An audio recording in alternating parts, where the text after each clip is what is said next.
The key Syria-Turkey border town of Kobane might fall to Islamic State, fighters soon, an official there has told the BBC.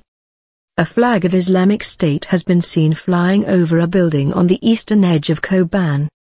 The official, Idriss Nassan, confirmed IS was now in control of Mistenur, the strategic hill above the town. Kobane has seen intense fighting over the past 3 days as Syrian Kurds try to defend the town. The IS militants have been besieging it for nearly 3 weeks.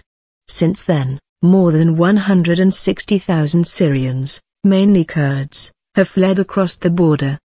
Capturing the town would give IS unbroken control of a long stretch of the Syrian-Turkish border. In other developments on Monday, at least 30 Kurdish fighters were killed in 2 attacks in the northeastern Syrian city of Hassakeh, the Syrian Observatory for Human Rights Monitoring Group said. The U.S. Central Command confirmed the fresh airstrike by U.S.-led forces destroyed 2 IS fighting positions south of Kobane. There were 2 other airstrikes in Syria and 3 in Iraq over Sunday and Monday, it said. NATO Secretary-General Jens Stoltenberg vowed to protect Turkey, a member state, saying, "Turkey should know that NATO will be there if there is any spillover, any attacks on Turkey as a consequence of the violence we see in Syria."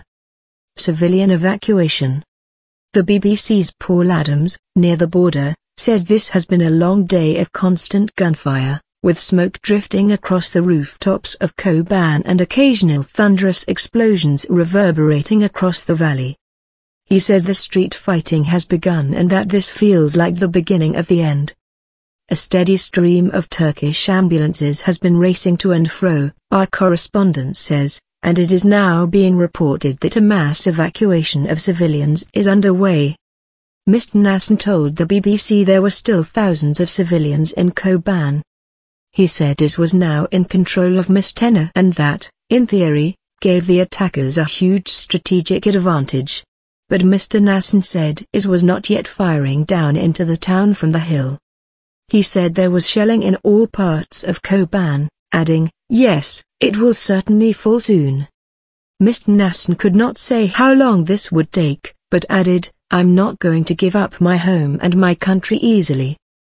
Ismat al-Sheikh, head of the Kobane Defense Authority, told Reuters news agency, "If they enter, it will be a graveyard for us and for them. We either win or die. We will resist to the end." On Sunday, a Kurdish woman in Kobane killed a number of his fighters in a suicide bomb attack, Kurdish sources said. Turkish Kurds and refugees have clashed with Turkish security forces on the border for the past 2 days. They are angry and disappointed at Turkey's perceived inaction over IS in recent months, as well as its refusal to allow them to cross into Syria to fight. Last week, Turkey pledged to prevent Kobane from falling to the militants, and its parliament authorized military operations against militants in Iraq and Syria. But it appears to have taken no action so far to prevent the fighting. Correspondence says Turkey is reluctant to lend support to the Kurdish forces in the town because they are allied to the PKK, banned as a terrorist organization in Turkey.